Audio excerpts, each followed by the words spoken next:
Absolutely. With that, I'd like to thank you, Mr. Keith Vaz, for taking out time speaking to us on NewsX World, providing your perspective on this very crucial development from the United Kingdom. Meanwhile, viewers, we're shifting focus to more news coming in. Now, in response to the ICE arrests at Hyundai's electric vehicle plant in Georgia, the South Korean Foreign Minister Hyun has confirmed that over 300 South Koreans have been detained by U.S. authorities at the plant. The South Korean Foreign Minister has also stated that he will fly to Washington to discuss matters when needed. The South Korean Foreign Ministry has also reassured that they're taking active measures and conveying their concerns to the U.S. Embassy. Listen in. 이 사건에 대해 주 미국 대사관 총영사와 주 애틀랜타 총영사관의 영사를 현장에 급파하고 현지 공관을 중심으로 현장 대책반을 출범시킬 것을 지시하는 등 적극 대처 중입니다. U.S. Immigration and Customs Enforcement authorities have arrested nearly 500 people. Out of these, 300 are South Korean nationals, as we've just heard the Foreign Minister of South Korea confirm. This was done at Hyundai's electric vehicle plant and adjacent battery construction site in Georgia in Atlanta. Now, Hyundai has stated that none of those detained are directly employed by the company. It is reviewing contractor compliance as well. Meanwhile, LG Energy Solutions has also paused construction at the site. This raid is, of course, taking place amid Donald Trump's bid for stricter immigration enforcement. Trump, of course, has hailed the ICE and has stated that these illegal workers are aliens. Listen in. I just heard about that a little while before the news conference, and I would say that they were illegal aliens, and ICE was just doing its job. But I know nothing about the instance. It happened a little while ago. Okay? There has been some pushback on that, though, from South Korea already, and of course, they pledged to invest $150 billion in the U.S. and they were just here, last week. Are you concerned? Well, and they have the right to sell cars and things in our country. It's not like a. With us on the broadcast is Dr. Sanjay Kumar, journalist at the Korea Herald, joining us from Seoul. Thank you so much for taking our time speaking to us on NewsX World. Since the last time we discussed what's taken place in Georgia, we've got now a formal reaction by the South Korean Foreign Minister Hyun, who's now confirmed that out of the 500 people who've been detained, 300 are South Korean nationals. As I pointed out earlier, over the course of this year, ever since Trump was sworn in for the second time, we've seen some rather shocking images come in from the United States as far as these detentions and the consequent repatriation of these so-called illegal workers, illegal immigrants are concerned. They've often been shackled, been bound, taken back on military planes by the U.S. administration. So is this now and addressing this and ensuring that they're treated in a humane manner the primary concern of South Korea at the moment?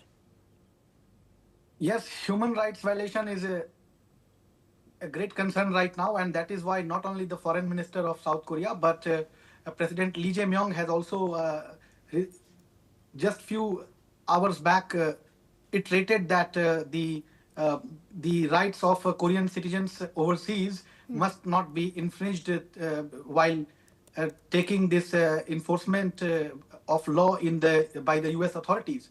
So not only foreign ministry, but the entire government in South Korea has pulled their socks up, and they are working very closely with the authorities of U.S. in Korea. For example, the U.S. embassy in Seoul, as well as the authorities in the U.S. and all the diplomatic channels looks like has been activated. So it is not just a consular matter. This has been perceived by South Korea, but there is a lot of skepticism also in South Korea and among the South Koreans, and it is because of the ongoing negotiations which has raised concerns that many of the items and the related tariffs had not been finalized, and there is a lot of skepticism that that may affect the negotiation, and it can be seen as a negotiation tactics. Although Yeah, although US has not confirmed about these aspects and only has reiterated that it is a federal system of governance in US which is taking its course and law enforcement agencies are only doing their work. But in long-term perspective, South Koreans are also viewing it as a disturbance and disruption to the people-to-people contact as well as the execution of Korean investments in the US, because we should take a note that recently when the summit held between President Lee Jae-myung and President Trump, $150 billion had been promised by Korean side. So that also needs to be finalized, like how this investment is going to be done in US. These kind of discussions are already mounting in South Korea, and also there are concerns on visa issues. For example, B1 visas had not been swiftly allocated to South Koreans, and there are concerns of E4 visa also. So there are discussions here that in case of Australia, US government has allocated a quarter of almost 15,000 visa to people. But in case of South Korea, that sort of thing has not happened. So there is a need to achieve such kind of a quarter as well in coming months. So these are the things which are being discussed in the Korean circles right now. Indeed, and we're also getting to know that the South Korean foreign minister will be flying to Washington very, very soon. What can we expect him to raise apart from this issue?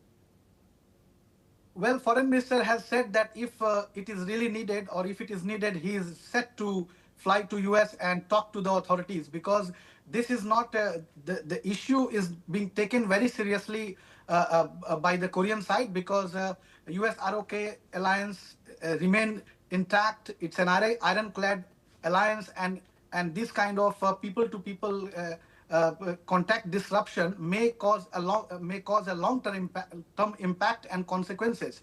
Already the perception has been affected in South Korea just within one day, and today is Saturday, and you can see the urgency of the matter, that the foreign minister and the vice ministers have conveyed very urgent meeting. They have convened even a joint task force also to look into this matter urgently.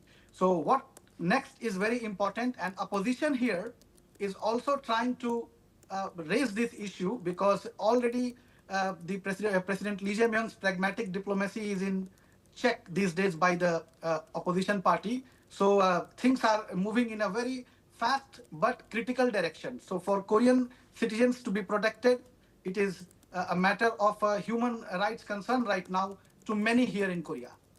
Indeed, sir. With that, I would like to thank you for taking our time